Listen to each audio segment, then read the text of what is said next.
Well, there have been many efforts to try and define non-financial reporting and how we go beyond simply looking at the financial aspects of a company in order to know what drives value, particularly financial value. And initially the term, the triple bottom line was coined, and that represented a focus on the traditional financial, environmental, social related issues.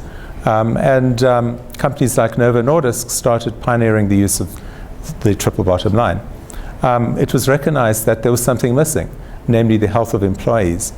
And so the idea was first coined, well, if we're going to add in another element, let's call it the fourth bottom line. I think what has happened since the term was introduced was a recognition that whatever additional reporting requirements you place need to be integrated into what we have already. Otherwise, it's going to get too complex and unwieldy. And so we are seeing that the measurement of health within a company report needs to be part of what is already an accepted way of measuring the health of the company overall beyond the non-financial.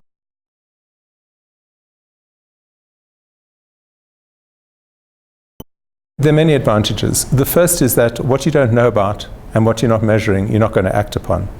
And so I would suspect many companies have a better understanding about the plant and machinery that they use and when it's likely to wear out than they do about the health status of their employees, even though the health status of their employees is what drives productivity, morale, retention over the long term. And of course, in those companies that bear healthcare costs, they contribute enormously to healthcare costs. So many sitting in an audit committee may very well be aware of the large amounts being spent on healthcare costs or on absenteeism without having any insight into, can they reduce that? Can they prevent it? Are there actions that they can take? So the beauty of having health metrics for the company is first that they can take action to maximize the impact on their employees and ultimately on productivity. The impact for an investor is they get a more informed idea about, is this company in a healthy state for the long term? A company that's getting older, accumulating a lot of chronic diseases, may have a lot of mental health, is a company that you may not want to invest in compared to one that's starting to tackle those sort of things more aggressively.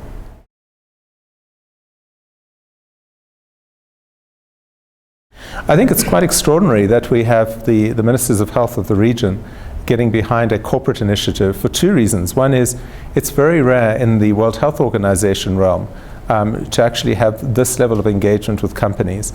But I think the history of HIV/AIDS in this part of the world has meant that they know that there's an intimate link between the way companies show leadership in addressing what has been a massive epidemic of HIV/AIDS and the response of governments and the impact on communities.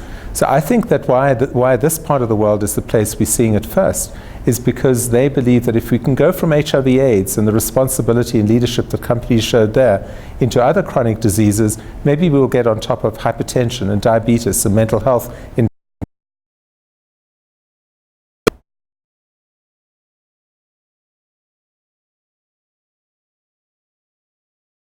So we are working with some of the leading companies around the world, many of the chief medical officers, folk who've thought about this deeply and were responsible for the occupational and health and safety metrics that we have today.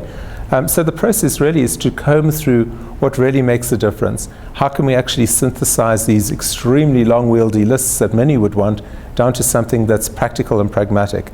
I think what will come out is three clusters of measurements. Those that relate to the leadership and governance of a company for health, those that relate to the underlying risks, and those relate to the quality of the programs that make an impact.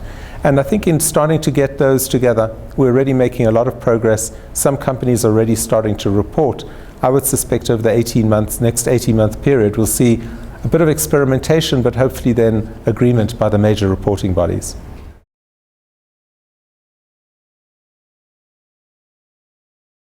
So we know that the major drivers of chronic diseases relate to food and beverages, alcohol, tobacco, inactivity, and so on.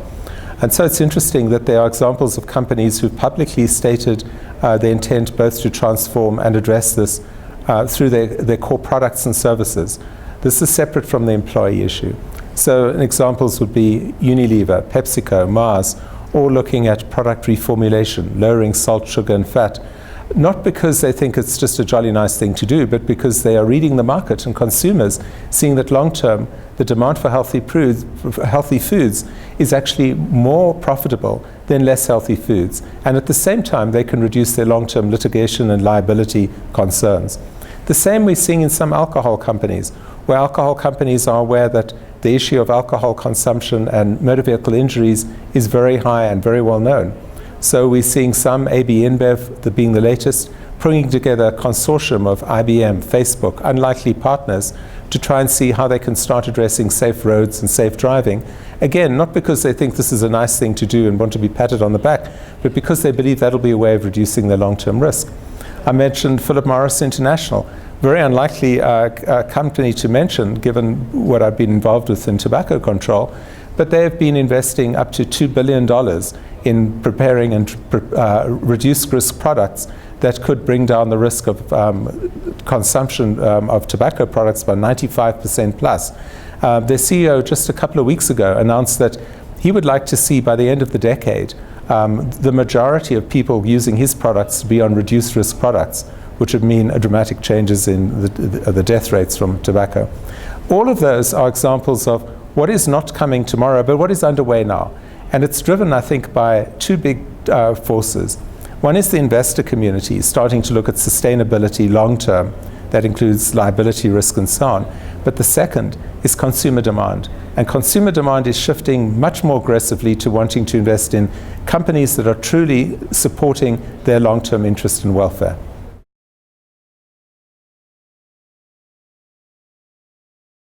It's often difficult when I come to South Africa for people in South Africa who are so bogged down in the daily tedium of everything to do with whether it's the politics of the day or the fact that the Japanese beat us in a test match, that they're unable to lift their eyes and realize actually South Africa is a global leader in this space. The work of Mervyn King in integrated reporting is transforming the way we think about integrated reporting within the UN structures, within many of the stock exchanges of the world. Our own CEO, Adrian Gore, he's present at the Clinton Global Initiative on a platform with the World Health Organization Director General and Chelsea Clinton, was used to make it clear that health metrics and the measurement of health represents a fundamental way that companies and society can share a common vision of shared value, and it's the way that he wants us to go, and that's why we're moving as hard and fast as we can.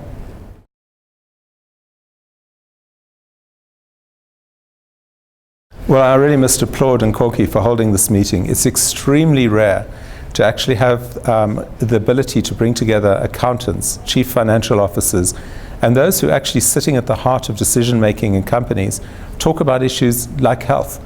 And the power of doing that and having not the health person talk about health, but to actually have platforms when Nkonki's brought together, say, CFOs to talk about health, will translate into real action, since it's they who control the purse strings of companies and unfortunately not the health heads.